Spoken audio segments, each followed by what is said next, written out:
রাধে রাধে। আজ আমি আপনাদের নিয়ে চলেছি গঙ্গার তীরে অবস্থিত নদিয়ার এক ছোট্ট গ্রাম, যেখানে ভগবানের নাম কীর্তন চলে সারাক্ষণ।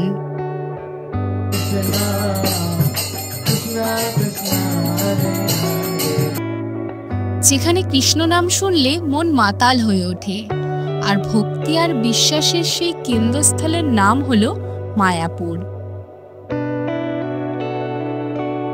এই ভিডিওতে থাকছে আপনারা কিভাবে একদিনে মায়াপুরে পৌঁছবেন এবং সেখানে পৌঁছে সারাদিন মন্দিরগুলো দর্শন করে কিছু সাইট সিন দেখে দুপুরবেলায় প্রসাদ খেয়ে আবার বাড়ি ফিরে আসবেন। আর যারা চাইছেন একদিন থাকবেন তাদের জন্য হোটেলের ডিটেলস থাকছে। চলুন শুরু করা যাক। ওয়েলকাম টু ভবঘুরে মন। সেদিন ছিল রবিবার। সকাল ৬:৫৫ শিয়ালদা কৃষ্ণনগর লোকাল ধরে আমি পৌঁছে গেছিলাম কৃষ্ণনগর। সকাল ৯:২২ ওই ২ থেকে আড়াই ঘন্টার মধ্যে আমরা কৃষ্ণনগর পৌঁছে গিয়েছিলাম। কৃষ্ণনগর স্টেশনের পাশ থেকে ৩০ টাকা অটো ভাড়া দিয়ে আপনারা পৌঁছে যাবেন স্বরূপগঞ্জ হুলোর ঘাট। এইখানে পৌঁছে আপনারা ঘাট পার হলেই পৌঁছে যেতে পারবেন মায়াপুর। কৃষ্ণনগর ছাড়াও আপনারা নবদ্বীপের দিক থেকেও চলে আসতে পারেন মায়াপুর। হাওড়া থেকে কাটোয়াগামী যে কোনো ট্রেনে নেমে পড়ুন নবদ্বীপ ধাম। সেইখান থেকে ১০ অথবা ২০ টাকার বিনিময়ে টোটো ভাড়া দিয়ে পৌঁছে যান নবদ্বীপ বড়ালঘাট, এবং তারপর ঘাট পার হয়ে আপনারা পৌঁছে যেতে পারবেন মায়াপুর। স্বরূপগঞ্জ থেকে মায়াপুর যেতে গেলে আপনাদের জলঙ্গ নদী পার করে ৩ টাকা টিকিট মূল্য দিয়ে পৌঁছে যেতে হবে মায়াপুর। আপনাদের সাথে যদি বাইক থাকে তাহলে আপনারা বাইক বা স্কুটি নিয়েও নদী পারাপার করতে পারেন। এছাড়াও কৃষ্ণনগর থেকে ডাইরেক্ট মায়াপুরের বাসও চলাচল করে, যেই বাস ডাইরেক্ট আপনাদের ইস্কন মন্দিরের সামনে নামিয়ে দেবে। এখন আমরা পৌঁছে গেছি মায়াপুর। এইখান থেকে টোটো ভাড়া করে আমরা পৌঁছে যাব মূল মন্দিরে।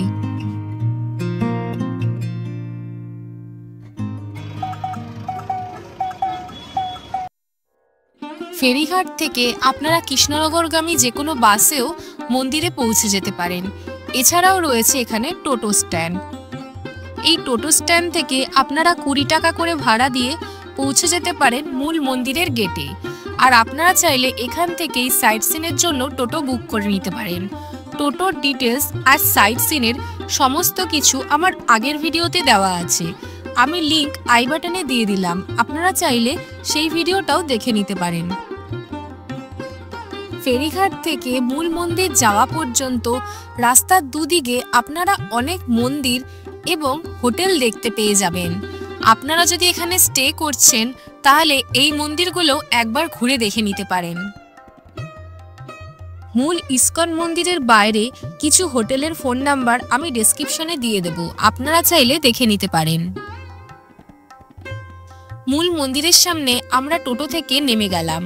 তারপরই মূল গেটের বিপরীত দিকেই রয়েছে অনেক খাবারের দোকান। এখান থেকে সকালবেলার কিছু খাবার খেয়ে নিয়ে আমরা তারপর পৌঁছে যাব মূল মন্দিরে। মূল মন্দিরের সামনে তিলক পরে নিয়ে আমি আমার যাত্রা শুরু করেছিলাম। আমরা এখন মায়াপুরের মেন মন্দিরের গেটের সামনে দাঁড়িয়ে আছি। এটা ১ নম্বর গেট। এখান থেকেই ঢুকে আপনারা বিভিন্ন জায়গায় চলে যেতে পারেন। চলুন এগিয়ে যাই। মায়াপুরে এখন যে নতুন মন্দির হচ্ছে চন্দ্রোদয় মন্দির, ওটা ছাড়া বাকি মন্দিরগুলোতে প্রবেশ করার জন্য কোনো প্রবেশ মূল্য লাগে না, আর মূল প্রবেশপথে যাওয়ার জন্য কোনো প্রবেশ মূল্য লাগে না। ঢুকেই আপনাদের চোখে পড়বে এরকম ডাইরেকশনের বোর্ড। এই ধরনের বোর্ড এখানে আপনারা অনেক দেখতে পেয়ে যাবেন, আর সেইখানে বাংলা এবং ইংরেজিতে স্পষ্টভাবে সব ভবনের নাম লেখা আছে। আপনারা এই অনুযায়ী ঘুরে দেখতে পারেন। মন্দির চত্বরে প্রবেশ করার পরই ডান হাতে আপনাদের চোখে পড়বে বিভিন্ন ধরনের ভবনের প্রসাদের কুপনের কাউন্টার। আপনারা চাইলে এখান থেকেও প্রসাদের কুপন কেটে নিতে পারেন। এছাড়াও প্রত্যেকটা ভবনেও প্রসাদের কুপন দেওয়া হয়। এইসব ভবনগুলোতে দুপুর এবং রাত দুবেলারই প্রসাদ পাওয়া যায়। রাধে রাধে বন্ধুরা, আজকে আমরা চলে এসেছি শ্রীধাম মায়াপুরে। মায়াপুরটা পুরো আজকে আপনাদের একদিনে ট্যুর করে দেখাবো। সাথে থাকবে এখানকার থাকার ডিটেলস আর প্রসাদের ডিটেলস আর মন্দিরগুলো। মন্দির চত্বরে প্রবেশ করেই বাঁ হাতে আপনাদের নজরে পড়বে এই অখণ্ড হরিনাম সংকীর্তনের জায়গাটি।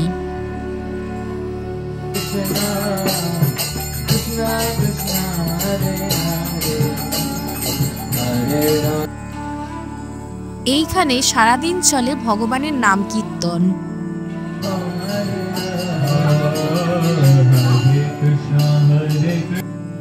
মেন গেট দিয়ে প্রবেশ করেই আপনাদের নজরে পড়বে এই মন্দিরের সময়সূচির ব্যানারটি। এখানে সারাদিন চন্দ্রোদয় মন্দিরের বিভিন্ন অনুষ্ঠানের সময়সূচি এবং কখন মন্দির খোলা এবং বন্ধ থাকবে তার ডিটেলস দেওয়া আছে। ওই হচ্ছে মেন গেট, 1 নম্বর গেট। এসে এখানে রয়েছে ফাউন্টেনটা, এই হলো ফাউন্টেনটা, আর ওই পেছন দিকে রয়েছে পুষ্প সমাধি মন্দির। আর এদিকে আমাদের নতুন চন্দ্রোদয় মন্দির এখানে তৈরি হচ্ছে। আজকে রবিবার, প্রচন্ড ভিড় আছে, প্রত্যেকটা জায়গায় খুব ভিড়, ভীষণই ভিড়। রবিবারে সাধারণত শীতের দিনগুলোতে এখানে অনেক ভিড় হয়। এই স্থানটি অত্যন্ত মনোরম এবং ফটোজেনিক।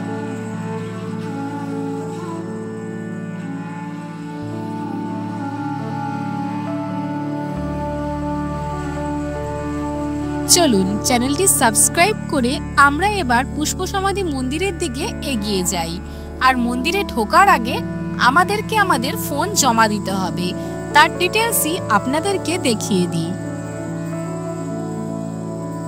পুষ্প সমাধি মন্দিরে যেতে গেলে আপনাদেরকে এখানে জুতো আর পাশের কাউন্টারে মোবাইল, ক্যামেরা, যে কোনো ইলেকট্রনিক গ্যাজেট জমা দিয়ে তারপর যেতে হবে। পুষ্প সমাধি মন্দিরের বাইরের দিকেই এরকম মহাপ্রসাদের দোকান আছে এবং তার সাথে ঠাকুরের ছবি, গীতা এবং বিভিন্ন ধর্মগ্রন্থ পাওয়া যায়। আপনারা চাইলে এখান থেকে কিনে নিতে পারেন। মায়াপুরে কিন্তু প্রত্যেকটা মন্দিরেই কোনো রকম অশালীন পোশাক পরে যাওয়া যাবে না। ছেলেরাও হাফ প্যান্ট, লুঙ্গি এ ধরনের পোশাক পরে যেতে পারবে না, মেয়েরাও না। হাতা কাটা, হাঁটুর উপরে ওঠানো কোনো পোশাক পরে কোনো মূল মন্দিরের ভেতরে যাওয়া যায় না। এই হলো টেম্পল অফ বেদিক প্ল্যানেটোরিয়াম, আর তার পাশেই রয়েছে পুষ্প সমাধি মন্দির।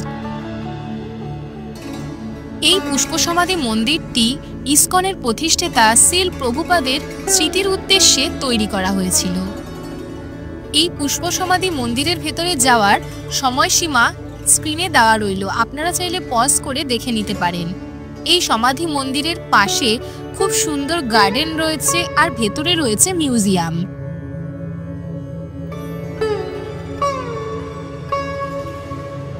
দোলের সময় এই প্রাঙ্গণ আবিরের রঙে রঙিন হয়ে ওঠে। আর এই হলো দ্য টেম্পল অফ বেদিক প্ল্যানেটোরিয়াম, যেটি তৈরির কাজ শুরু হয়েছিল 2009 সালে। এটা এখনো আন্ডার কনস্ট্রাকশন রয়েছে। আর এই স্থাপত্য শৈলী হলো ইস্টার্ন আর ওয়েস্টার্নের সংমিশ্রণ।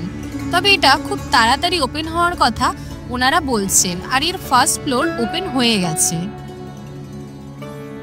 এই পুষ্প সমাধি মন্দিরের সামনেই কিন্তু অনেক দোকান আছে, যেখানে গুপি ড্রেস থেকে শুরু করে বিভিন্ন ধরনের জিনিসপত্র পাওয়া যায়। আপনারা চাইলে এখান থেকেও জিনিসপত্র কেনাকাটা করতে পারেন।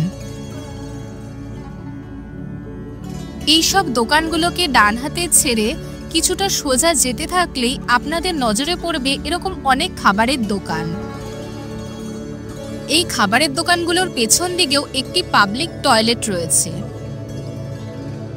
খাবারের দোকানগুলোকে ডান হাতে ছেড়ে কিছুটা আসলেই আপনাদের নজরে পড়বে এই সাজানো রথগুলি।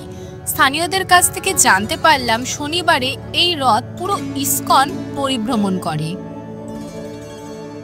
এই রথকে ডান হাতে ছেড়ে আসলেই দেখতে পাবেন অনেক দোকান রয়েছে। এখানে তুলসীর মালা, বিভিন্ন প্রসাদ, ঘি এই সমস্ত জিনিস পাওয়া যায়। এই দোকানগুলোকে ডান হাতে ছেড়েই কিছুটা আসলেই আপনাদের নজরে পড়বে এখানকার থিয়েটার। এখানে ভগবানের বিভিন্ন ধরনের প্রদর্শনী তুলে ধরা হয়। 40 টাকা করে জনপ্রতি টিকিটের বিনিময়ে আপনারা এই থিয়েটার ঘুরে দেখতে পারেন। প্রত্যেক প্রদর্শনীতে 25 মিনিট করে সময় নিয়ে থিয়েটারে ভগবানের বিভিন্ন চিত্র তুলে ধরা হয়। সকাল 9:30 থেকে রাত্রি 8:30 পর্যন্ত এই থিয়েটার খোলা থাকে।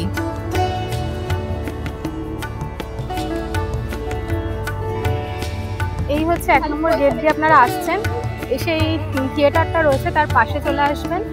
আর এখান দিয়ে ভেতর দিকে যেতে হবে। একদিকে চন্দ্রোদয় মন্দির যাওয়ার রাস্তা রয়েছে, আর এদিকে গেলেই গোশালা। আর এখানে বাইরের কোনো টোটো, রিক্সা এই সমস্ত আসে না। ভেতরে এদের টোটো স্ট্যান্ড আছে, যেখান থেকে আপনারা গোশালা যাওয়ার জন্য টোটো নিতে পারেন। আর এই হচ্ছে গোবিন্দা রেস্টুরেন্ট, এখানে একটা রয়েছে। আর এখানে রাস্তার এমনি ফুড কোর্টগুলো রয়েছে, সবকিছু এখানে নিরামিষ। বিভিন্ন ধরনের স্ন্যাক্স এখানে পাওয়া যায়। এই সোজা চলে গেলে মোড়ের মাথায় যেই টোটোগুলো আসছে, এখান থেকে টোটো নিয়েই আপনারা চলে যেতে পারেন গোশালাতে।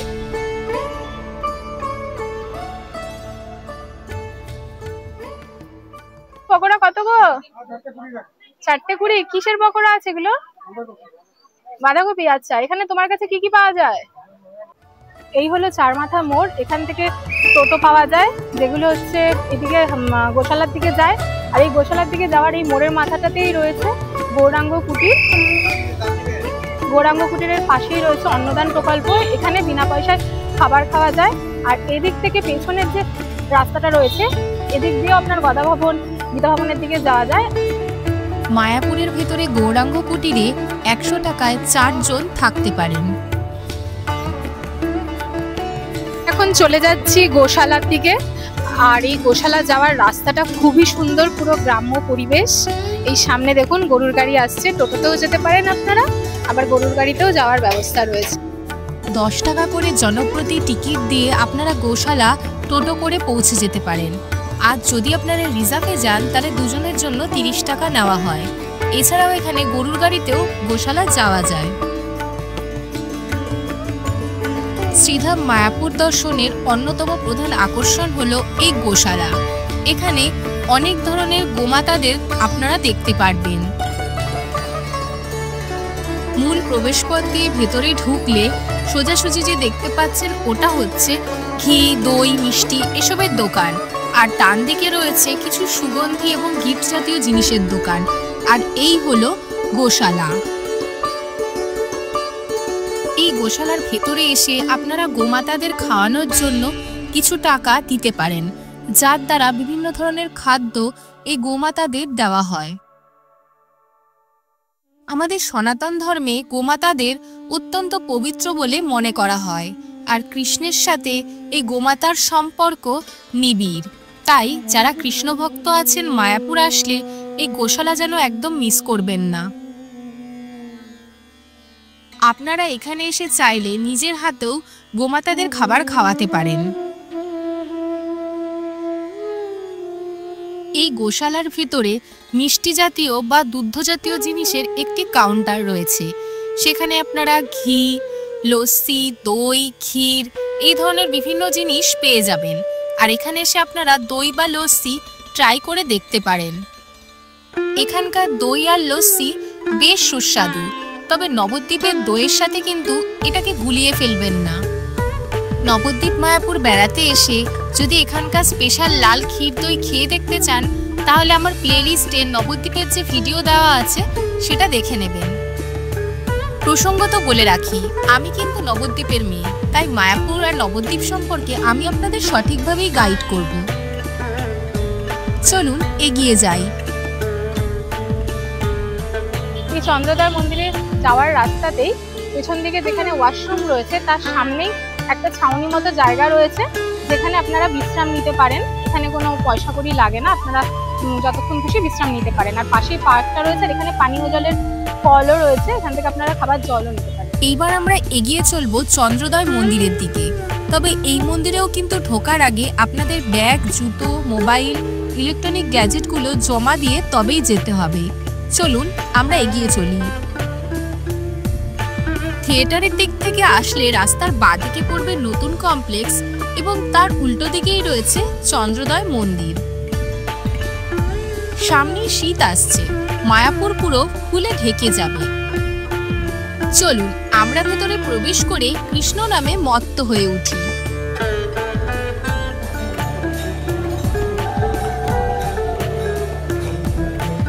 এইভাবে একবার পা মিলিয়ে দেখুন, সমস্ত দুঃখ গ্লানি যেন এক লহমায় কোথায় চলে যাবে। রাধে রাধে। চন্দ্রোদয় মন্দির থেকে বেরিয়ে এবার আমরা এগিয়ে চললাম নতুন কমপ্লেক্সে যাওয়ার জন্য।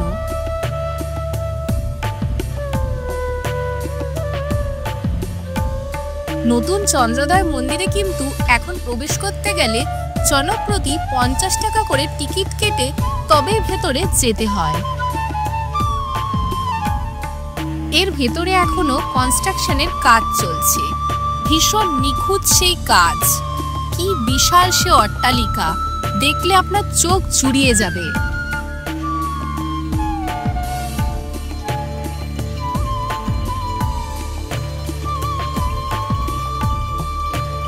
আমি শুধু দেখছিলাম আর ভাবছিলাম, যখন এর কাজ সম্পূর্ণভাবে শেষ হয়ে যাবে তখন এই জায়গাটা কি সুন্দর দেখাবে।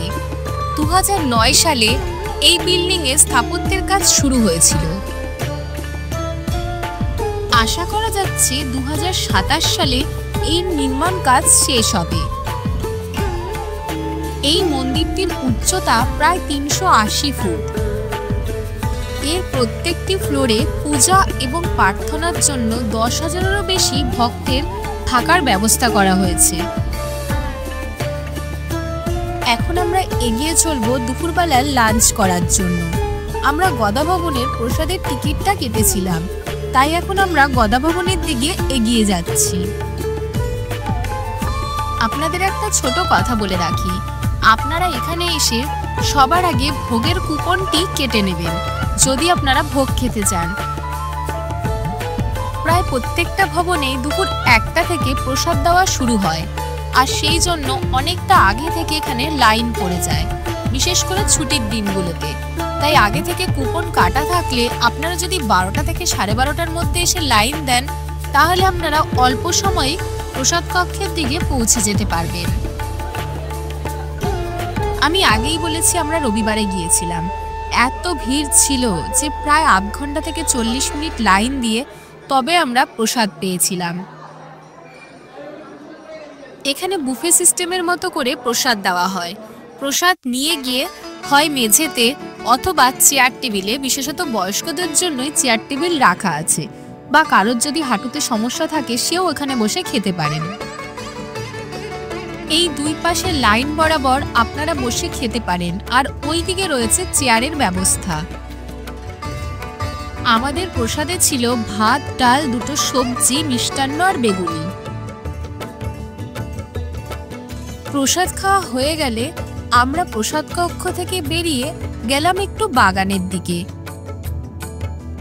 বাগানে যাওয়ার পথেই নজরে পড়ল এই অন্নদান প্রকল্পের পুরো ডিটেলসটা। আপনারা চাইলে এটাকে স্ক্রিনশট করে রেখে দিতে পারেন। শীতের সময় এই বাগান ফুলে ভরে ওঠে, আর প্রচুর মানুষ তাদের ফ্যামিলি নিয়ে এসে এখানে অনেক সময় কাটায়। খুব সুন্দর লাগে।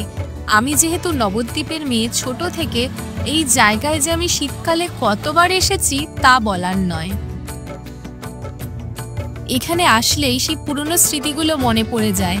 দেখতে দেখতে মায়াপুরের মন্দিরটাও তৈরি হতে শুরু করলো, আর আমরাও যেন কেমন বড় হয়ে গেলাম। যাই হোক, আমাদের এবার বেরোতে হবে। এগিয়ে যাই আমরা মেন গেটের দিকে।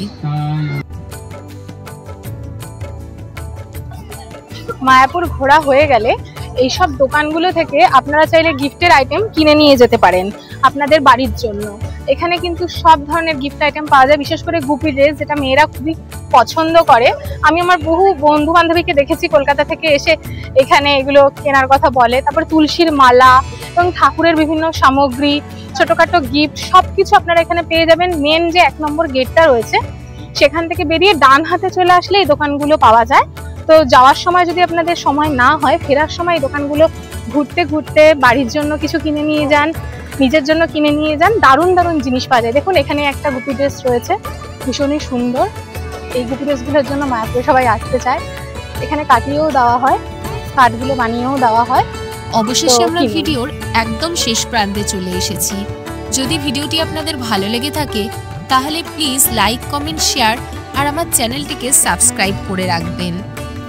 আমার চ্যানেলে মায়াপুর নবদ্বীপ নিয়ে আরও ভিডিও আছে, যদি চান আপনারা সেগুলোও দেখে নিতে পারেন।